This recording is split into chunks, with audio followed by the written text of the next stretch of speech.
आपका बहुत स्वागत है। आज हम बात करेंगे विधानसभा चुनाव की। वैसे तो 5 राज्यों में विधानसभा के चुनाव होते हैं, लेकिन सबसे ज्यादा सुर्खियों में है पश्चिम बंगाल का चुनाव। और हो भी क्यों ना, क्योंकि देश की सत्ता पर काबिज भारतीय जनता पार्टी किसी भी तरह से पश्चिम बंगाल में चुनाव जीतना चाह रही है। सांसद, विधायक, मंत्री, मुख्यमंत्री पश्चिम बंगाल में डेरा डाले हुए हैं, लेकिन अकेले ममता बनर्जी उन सबका मुकाबला कर रही है।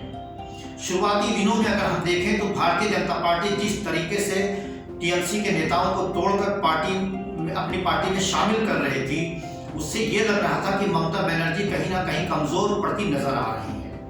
इस बीच ममता बनर्जी के पैर में चोट लगती है, उसके बाद क्या था, वहां की सियासत में अजीब तरह की भूचाल आ गया।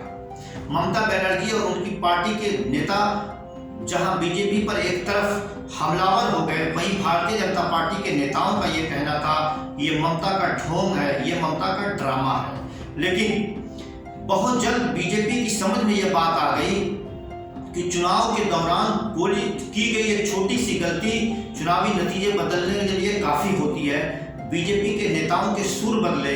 बीजेपी के बंगाल के नेता हॉस्पिटल में, जो कद्दावर नेता है, हॉस्पिटल में ममता से मिलने तक गए। ममता बनर्जी अब हॉस्पिटल से डिस्चार्ज हो चुकी है। वहां ममता हॉस्पिटल से डिस्चार्ज हुई कि यहां टीएमसी के नेताओं में अजीब तरह का रिचार्ज हो गया।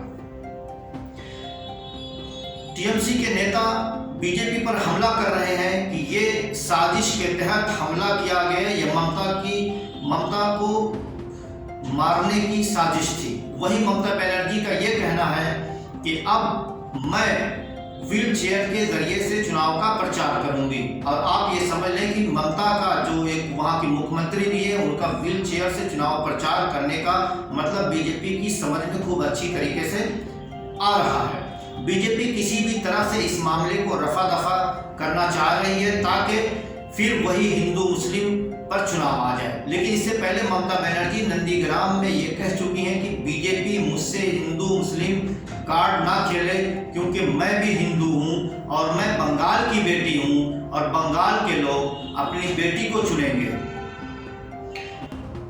और भी ताज़ा तरीन खबरों के लिए, ताज़ा तरीन अपडेट के लिए आप बने रहें रियल एक्सप्रेस के साथ। फिर हम हाजिर होंगे कल इसी वक्त और बताएंगे क्या है वहां के चुनावी समीकरण, क्या है ताज़ा अपडेट। धन्यवाद।